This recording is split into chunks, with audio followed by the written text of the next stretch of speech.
보이고 들을 수 있다면 어떤 거를 하고 싶으세요?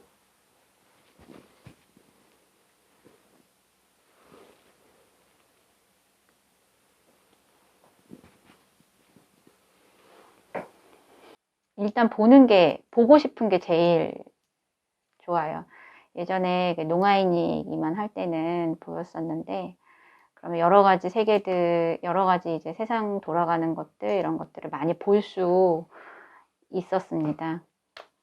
근데 지금은 이제 완전히 보이지 않게 된 이후부터는 보지 못한다는 안타까움이 가장 큽니다.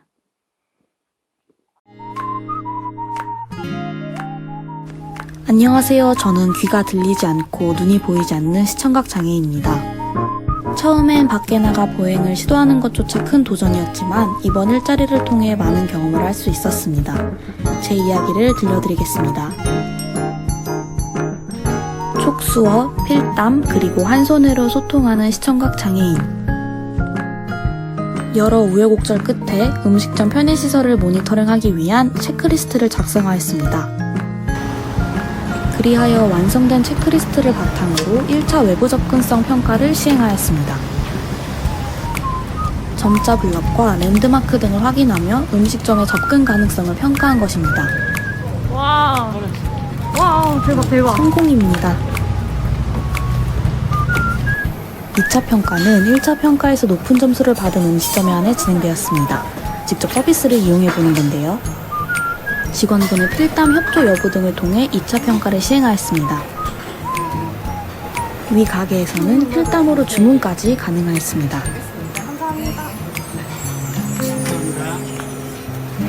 음식 세팅 시 위치 설명 여부에 대한 평가도 진행하였으며 금액 확인 및 계산도 직접 진행해 보았습니다.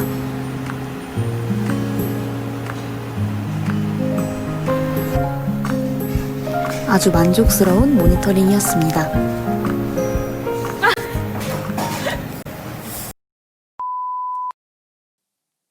안녕하십니까, 앵커 지석봉입니다.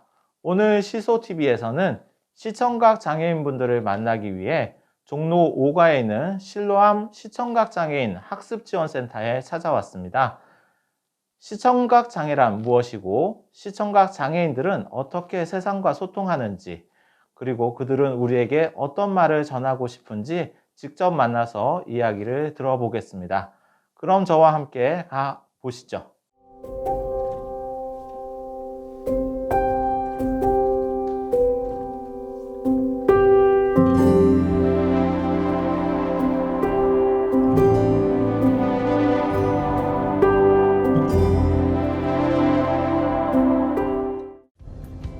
안녕하세요.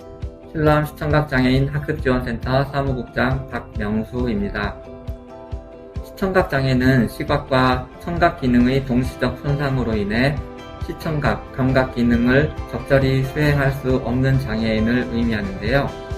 시청각장애는 두 장애 각각으로 인해 갖게 되는 특성들이 만남으로써 시각장애나 청각장애에서는 찾아보기 어려운 고유의 특성을 띠게 되는데요. 시청각 장애의 다양한 유형 중 하나로서 안전하게 시각과 청각을 상실하게 된 경우는 촉각만이 세상을 접하는 수단이 됩니다.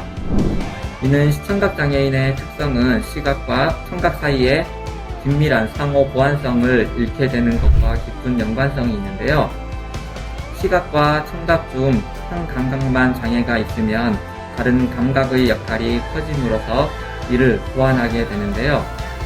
시청각 장애의 경우에는 두 감각 모두의 기능이 저하되기 때문에 시각과 청각을 보완하고 대체할 수 있는 수단으로서 다른 감각을 활용하는 방법이 필요하게 됩니다. 이처럼 시청각 장애의 특성은 시각 장애나 청각 장애의 그것과는 차이가 있기 때문에 시각 장애인이나 청각 장애인만을 위한 서비스를 제공하는 기존의 지원 방법으로는 시청각 장애인의 욕구를 해결하는 데 한계가 있습니다. 실로암은 이러한 시청각 장애인들을 지원하기 위해 지난 8월 10일 실로암 시청각장애인 학습지원센터를 개원하였고요. 11월 26일 개원 감사 예배 및 시청각장애인 당사자 초청 강연회를 개최하였습니다. 앞서 자료 영상에서도 보셨듯이 시청각 장애를 가진 분들은 의사소통에 특별한 배려가 필요합니다. 그럼 바로 게스트분 모시겠습니다. 네, 안녕하세요. 오늘 출연해 주셔서 감사드립니다. 먼저 간단하게 자기소개 부탁드립니다. 안녕하세요. 만나서 반갑습니다. 제 이름은 김용재입니다. 나이는 49살입니다. 시청각 장애인입니다. 예, 안녕하세요. 저는 시청각장애인 당사자이면서 또 시청각장애인의 권익옹호를 위한 단체 손잡다의 대표를 맡고 있는 조원석이라고 합니다.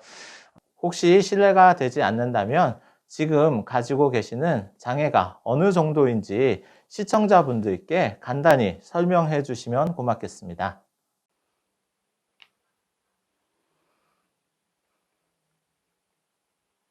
태어날 때 한두 살 정도 됐을 때 열병이 나서 귀가 들리지 않게 되었습니다. 그 후에 44살이 되었을 때 망막, 색소, 변성증 때문에 시야가 좁아지면서 아예 안 보이게 되었습니다. 그 이후로 시청각 장애인이 되었습니다. 저는 제가 7살 때도 그러니까 99년에 그 당시에 사실 전신장애가 다 있었어요. 그때는 운동장애도 있었고, 근데 이제 시각하고 청각을 그때부터 계속 갖고 있었고, 청력 같은 경우에는 당시 처음 일부 청력을 성실했을 때는 지금보다는 좀 경증이었는데 시간이 흐르면서 이것도 진행성처럼 점점 나빠지고 있습니다. 시청각 장애라는 말이 아직 생소하고 낯설게 느껴지는 분들도 많이 계실 텐데요. 시청각 장애란 무엇인가요? 잘 보이지 않는 시각장애와 잘 들리지 않는 청각장애, 그 모두가 다 한꺼번에 나타난 증상이 바로 시청각 장애인입니다.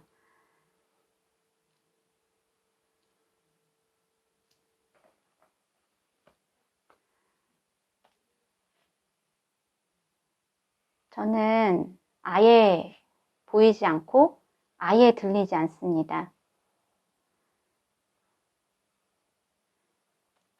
그래서 아무런 느낌이 없습니다. 잘 보이지 않는 시각장애, 잘 들리지 않는 청각장애 모두가 다 합쳐져서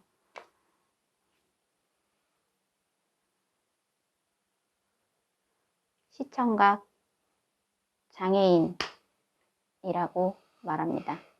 시각장애만을 가진 저도 일상에서 많은 불편을 겪고 있는데요. 시청각 장애를 가진 분들은 더 큰 불편을 겪고 계실 거라 생각됩니다. 시청각 장애로 인해 일상에서 가장 불편한 점은 무엇인가요?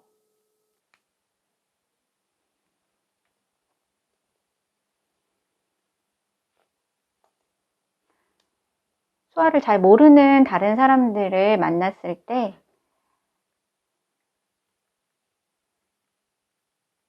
의사소통이 가장 어렵습니다. 일단 가장 중요한 게 의사소통 문제예요. 시청각장애인은 소리를 들을 수 없기 때문에 음성으로 대화하기도 어렵고, 또 단순히 이제 청각장애만 있으면은 이제 농인, 청각장애인처럼 수어를 사용해서 소통이 가능할 텐데, 시각에도 장애가 있기 때문에 수어를 눈으로 볼 수도 없고 이렇잖아요. 네, 그래서 시청각장애인은 일반적으로 촉각을 활용한 촉각 언어를 많이 사용을 하는데, 그중 하나가 이제 촉수어라는 수어를 손으로 만져서 파악하는 촉수어라는 의사소통 방법이 대표적이고 그 외에도 저처럼 지금 이렇게 점자 정보 단말기하고 이 컴퓨터 PC에 연결해서 문자 통역을 받는 통역 방법도 있고요. 그 밖에 이제 손가락 등 부위를 터치해서 이제 대화하는 점화라는 의사소통 방법도 있고요. 이게 의사소통 방법이 굉장히 다양한데 당사자들끼리는 어느 정도 소통이 되지만은 이런 걸 통역할 수 있는 실제 통역 인력이 부족하다는 점, 그리고 또 당사자들 중에서도 이런 교육을 적절히 받지 못해서 소통 자체가 어렵다는 점, 이런 게 큰 어려움이라고 보시면 될 것 같고요. 두 번째가 이제 이동이고 세 번째가 정보통신 분야에서의 이제 어려움이라고 보시면 될 것 같은데 쉽게 상상하실 수 있을 것 같아요. 시각장애인도 이동에서 굉장히 큰 어려움이 있잖아요. 근데 이제 시각장애인은 그래도 소리를 통해서 주변 상황을 파악할 수 있고 이해할 수 있기 때문에 독립보행도 가능하고 혼자서 대중교통도 이용할 수 있는데 시청각장애인은 그런 부분에 있어서는 이제 소리도 들을 수 없기 때문에 독립보행 자체가 굉장히 불가능에 가깝다, 이렇게 말씀을 드릴 수 있고, 통신 분야, 쉽게 말해서 연락하는 수단 자체가 시각장애인이나 청각장애인을 위한 어떤 보조공학 기기는 있는데 시청각장애인을 위한 기기는 없다 보니까 이런 부분에서 어려움이 많다. 시청각 장애에 대해서 잘 모르는 사람이 시청각 장애인을 처음 만나면 당황하게 될 것 같은데요. 시청각 장애인을 처음 만났을 때 어떻게 행동해야 되는지 알려주시면 고맙겠습니다.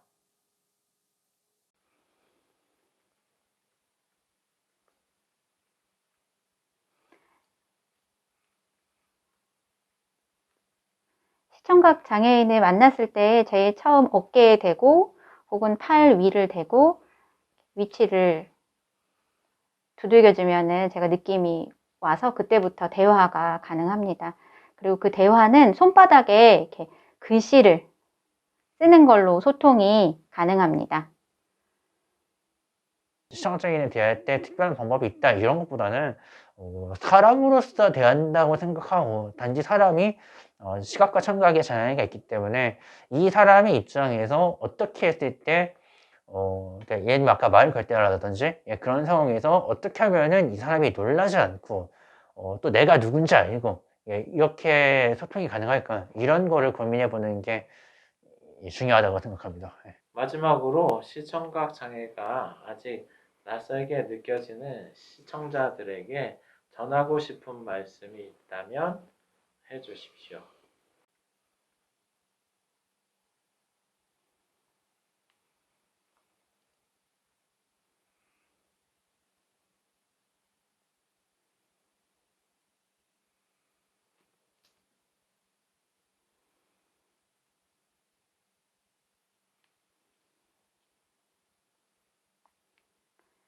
시청각 장애인을 이렇게 배제하지 마시고 시청각 장애인에 대해서 관심을 가지고 함께 어울리고 도움받고 그렇게 살고 싶습니다. 많은 것들이 어려운 시청각 장애인들과 함께 행복한 세상 만들고 싶습니다. 그리고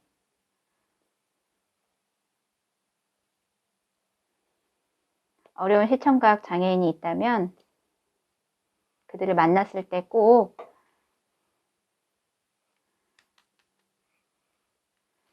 도움도 부탁드립니다.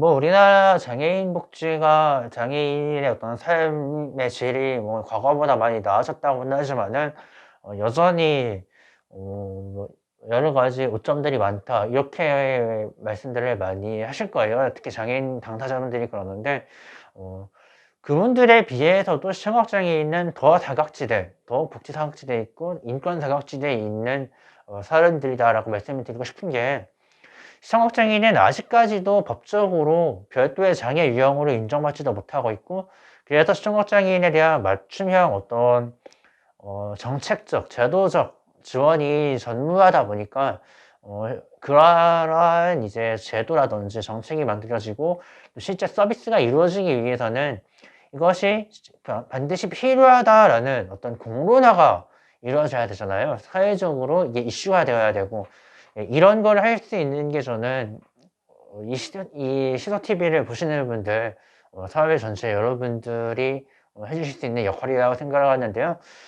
미국의 헬렌 켈러가 우리 100여 년 전에 있었던 게 그게 시청각장애인이 전부가 아니라 지금 이 순간에도 내 주변에 우리 중에도 있다는 거를 기억하고 이 시청각장애인하고 어떻게 하면 우리가 더불어 살아갈 수 있을지, 어울려 살아갈 수 있을지를 한 번쯤은 고민해 보시면 좋겠습니다. 네, 인터뷰는 여기서 마무리하도록 하겠습니다. 이번 방송에 애써주신 모든 분들께 감사드립니다. 100여 년 전 미국의 시청각 장애인 헬렌 켈러는 당시 사람들은 물론 오늘날 우리들에게까지 큰 울림을 주고 있습니다. 우리와 함께 현재를 살아가고 있는 시청각 장애인들에게 관심을 가지고 배려해 줄 때 제2, 제3의 헬렌 켈러가 탄생할 수 있을 것입니다. 오늘 방송은 여기까지입니다. 유익한 방송이 되셨기를 바라면서 지금까지 앵커 지석봉이었습니다. 고맙습니다.